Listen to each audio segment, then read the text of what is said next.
Hi, this is a PowerPoint that I did up for a wildlife management unit a few years ago, which is the best one I could see for this activity, which is to turn a PowerPoint into a narrated video for YouTube as part of my mobile learning course. So here we go.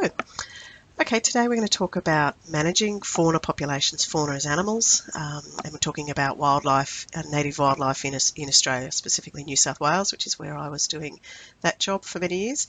So what does managing actually mean, to manage a fauna population? The first thing you need to do is you need to assess the population number. How many animals are there actually there? More importantly too, the population trend. Is it going up, down? Is it steady? What's actually going to happen in the future, or what's been happening up until this point, and also the habitat condition. So where it lives, is that habitat supporting the existing population, and how will it cope with the population that's expected up in the future? I have a cold, so please excuse my nasalness.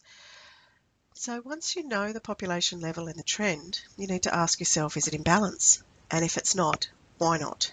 And then what are we going to do now? And these decisions need to be based on science, not based on what the noisiest part of the community is asking for, or politics, or just gut instinct. You really need to base these decisions, both your population numbers, trends, and actions on science. That's the point. So you need to start looking at the significance of a species. Of the species you're looking at, is it a threatened species? Is it locally significant? It might be threatened in New South Wales, listed as a threatened species, but it might be a locally significant species. Is it state or federally significant? And is it at the edge of its range? So we're seeing species ranges are moving slightly, and so if you're looking at a population and examining that population for management and it's at the edge of its range, that has broader implications than if it's in the middle of the range of the species. You need to look at the threats to survival of a species, things like fire, predators, competition, weeds, habitat loss and pollution, human interference, and loss of genetic diversity of that species into the future. What's going to happen? This is all while you're considering and also look at key threatening processes. So you need to look broader than just that individual species. You need to look, these three examples of key threatening processes listed under the New South Wales Threatened Species Act: removal of bushrock, invasion of cane toads, predation by red fox. So these external things external to that species are also having implications on their population trends. For example, the cane toad invasion across northern Australia has almost wiped out the northern quoll. So this is an example where locally here we have the spotted tail quoll, and that's probably the species I'm most concerned about as the cane toads. We're on the southern line of the cane toad front, so looking beyond just the individual species. So step one is assessing the population. To do that, you're going to have to conduct surveys, looking at the distribution and the range of the population, the viability, genetic diversity, threats, and condition of habitat. You're going to have to be doing a lot of survey work. It's not an easy thing to assess. And then step two is working out then what the population management goal is once you know that. Is it increasing the population? How are you going to do that? Generally, it would be breeding programs. Very tricky. Very tricky then to introduce captive bred animals, or are there things that you can do to habitat, for example, or controlling pests to increase the population of the quoll, for example? Controlling the cane toad may assist increasing the population of that species. That's increasing sort of quite obvious. Now, if you want to maintain a population level, that's how are you going to do that? There might be no intervention required. You might do all of this process and get to the point where you say there's no intervention required to maintain that population. And then you might be looking at sustained yield harvesting. So now hold on, all my foreign friends, but for example in Western New South Wales, the red kangaroo is in very large numbers. At certain times it can get into very, very large numbers, and they're starved to death because there are so many. And we have actually created that problem because we've put water points where there weren't originally before, and an animal can survive only so far from a water body, and we've gone and put dams and troughs and all that sort of thing. It's at certain points for our stock, and thus the population of the red kangaroo has gone through the roof in some areas. So we have a system in New South Wales where we do actually have a sustained yield harvesting, where animals are harvested and we eat them.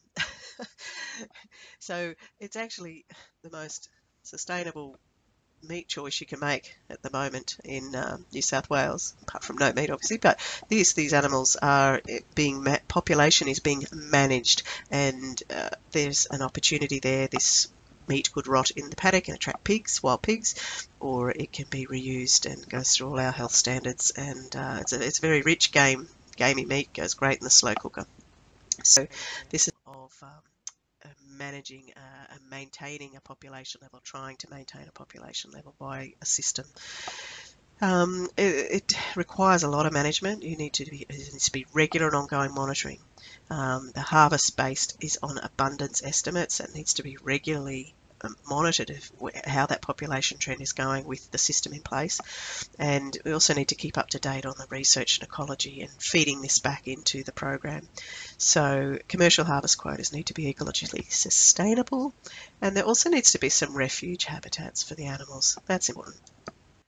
It needs continual monitoring. In his instance here, when the system was first released, obviously, and this graph shows the harvest sex ratios for males as opposed to female kangaroos, you can see that it was biased towards males by over 85%, 86.8% or greater was the male shock. I mean, if you're a shooter, you're going out there, you see a large male, they stand up, they'll stand up to you, and you know, there's a small female with a joey in a pouch. I mean, this is why this is skewed this way.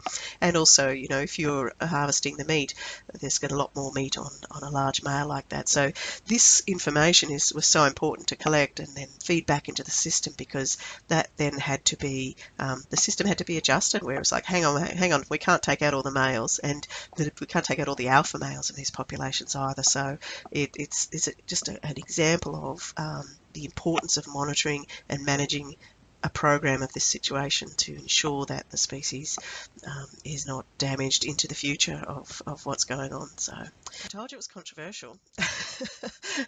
This is there's no love for wildlife managers. It's a tough job, tough decisions. And then the third population management goal might be to actually decrease populations, and that's even more controversial. And there's been areas where they've had to cull koalas, yes, and thank goodness I've never had to be involved in anything like that. So you can imagine the global and outcry, and yeah, it's a very difficult thing. It's never done lightly. It's always science-based and a very difficult thing. And you know, who's going to do it? Who wants to cull koalas? No one. How is that going to happen? It's a difficult. So back to that, we've got assessing the population, working out what our management goal is. Is it increasing, managing, maintaining, or is it decreasing the population? Then you've got to work out how to implement it, monitor it, and adapt the program. So that's in a nutshell managing fauna populations, and as you can see, there's a lot of joy and a lot of heartache in it. But I hope this has been useful. Thank you.